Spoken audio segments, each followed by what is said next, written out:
The rise of Pele, from humble beginnings to global icon. The sun blazed high over Três Corações, a small town in the state of Minas Gerais, Brazil. A young boy named Edson Arante do Nascimento sat by the riverbank, barefoot and clutching a makeshift football fashioned from an old sock stuffed with newspaper and tied with string. To his friends and family, he was Deco, but the world would one day know him as Pelé. Pelé's fascination with football began early. His father, Dondinho, was a former footballer whose career had been cut short by injury. Dondinho often shared tales of his glory days, and young Pelé listened, eyes wide with wonder. The passion for football was almost genetic. A spark ignited in Pelé's heart every time he saw his father juggling a ball with deft precision. But life in Três Corações was not easy. Poverty was a constant shadow over their household. Pelé's family couldn't afford a real football, let alone the luxury of shoes. Still, this didn't deter the boy. He practiced relentlessly, dribbling his makeshift ball through narrow alleys, past grazing goats, and across dusty fields. His friends often laughed at his boundless energy, but they couldn't deny his skill. By the time Pelé was 10, his reputation as a prodigy had already spread. His father became his first coach, teaching him not just the physical techniques of football, but also the importance of humility and sportsmanship. Dondinho once said, "It's not just about scoring goals, Pelé. It's about inspiring people, lifting their spirits." At the age of 15, Pelé was scouted by Waldemar de Brito, a former Brazilian international who recognized his raw talent.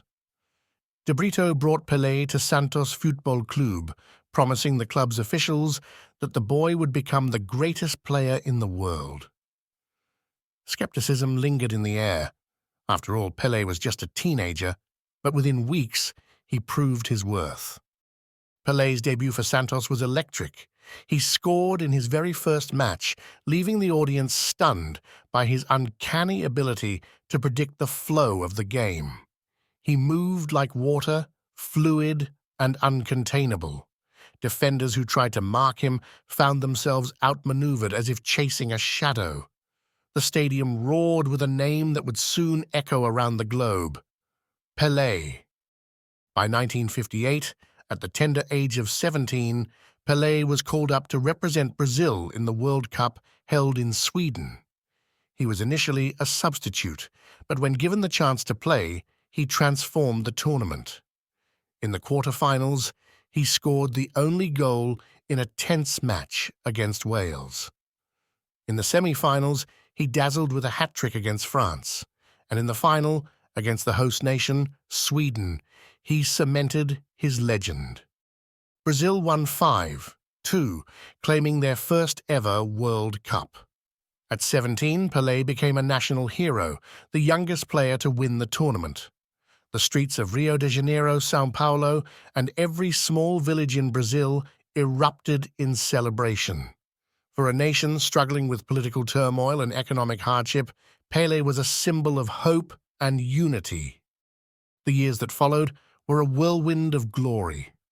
Pelé's Santos team became a powerhouse, dominating South American football and winning multiple Copa Libertadores titles. In 1962 and 1970, Pelé added 2 more World Cups to his name, solidifying his status as the greatest player of his era. Pelé's style of play was mesmerizing. He was a striker who could do it all: dribble, pass, and shoot with both feet. His vision was unparalleled, often delivering pinpoint assists that left defenders bewildered.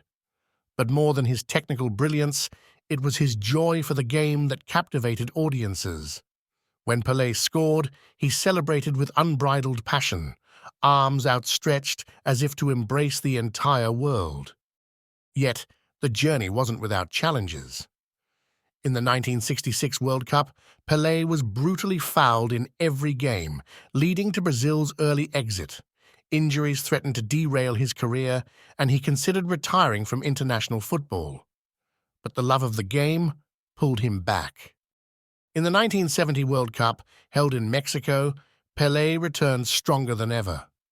That tournament showcased what many consider the greatest football team in history. Brazil played with an artistry that left opponents in awe.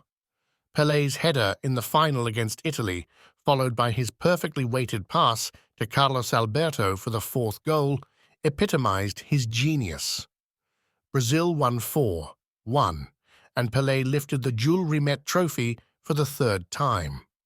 Off the field, Pelé became a global ambassador for football.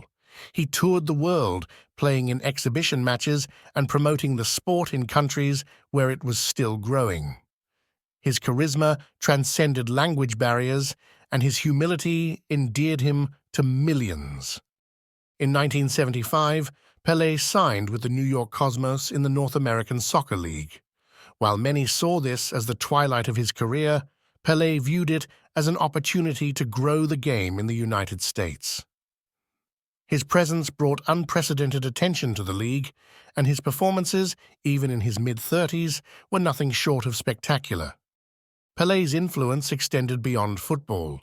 He used his platform to advocate for social causes, including education and poverty alleviation. He once said, "I was born to play football, but my mission is to make the world a better place." Pelé retired in 1977, leaving behind a career that seemed almost mythical. He scored over 1,280 goals in more than 1,300 matches, a record that still stands. He was named FIFA's Player of the Century alongside Diego Maradona and was recognized as a global icon of sportsmanship and excellence. But Pelé's legacy isn't just about statistics or trophies. It's about the millions of children in favelas who see themselves in his story, dreaming of rising from humble beginnings to achieve greatness. It's about the countless fans who found joy in watching him play, even if only on grainy black-and-white television screens. In his later years, Pelé remained a beloved figure, often appearing at major football events and inspiring new generations of players.